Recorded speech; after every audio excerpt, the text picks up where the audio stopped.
एक तरफ भारत सिंधु जल संधि को स्थगित कर चुका है, तो वहीं पाकिस्तान ने भारत के लिए अपना एयर स्पेस यानी हवाई क्षेत्र बंद कर दिया है। पाकिस्तान के इस फैसले से भारतीय एयरलाइन कंपनियां काफी प्रभावित हुई हैं।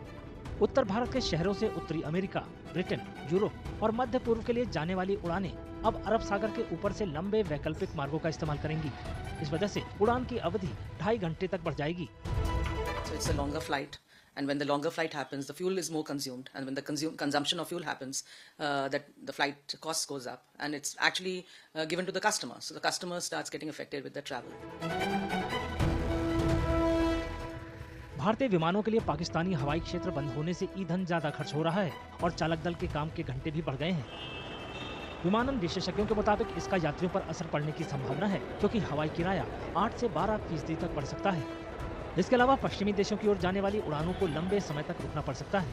हालांकि ये अब तक साफ नहीं है कि पाकिस्तानी हवाई क्षेत्र बंद होने से कुल कितनी उड़ानें प्रभावित होंगी। I think close to 400 to 500 flights westbound might be affected, because eastbound flights will not be affected, and I said certain flights. So maybe people will divert, or flights from Bombay will come to Delhi first and then go to Europe.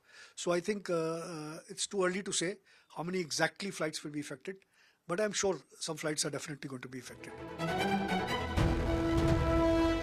Chicago convention ने हर देश के क्षेत्र के ऊपर हवाई क्षेत्र की संप्रभुता के लिए प्रावधान किया है। ये कन्वेंशन किसी देश को दूसरे देशों के हवाई क्षेत्र में उसके भीतर और उसके पार हवाई परिवहन उड़ानें संचालित करने की स्वतंत्रता को नियंत्रित करता है। शिकागो कन्वेंशन के मुताबिक अनुबंध करने वाला कोई भी देश किसी भी दूसरे देश के लिए हवाई मार्ग को रोक नहीं सकता।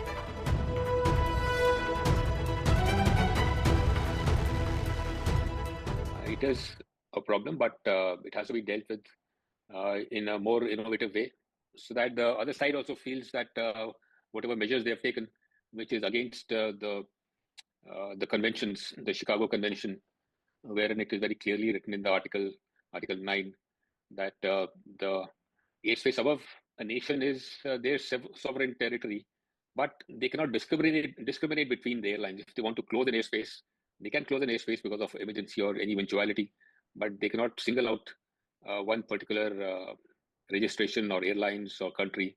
So that is kind of a discriminatory thing, which the UN must look into. Chicago convention के मुताबिक पाकिस्तान को हवाई मार्ग रोकने का अधिकार तो नहीं है, लेकिन ये भी सच है कि फिलहाल उसने भारतीय विमानों के लिए अपना हवाई मार्ग रोक दिया है। पाकिस्तान के इस फैसले से भारतीय विमानन कंपनियों की लागत काफी बढ़ जाएगी और इसका असर हवाई यात्रियों पर भी पड़ेगा।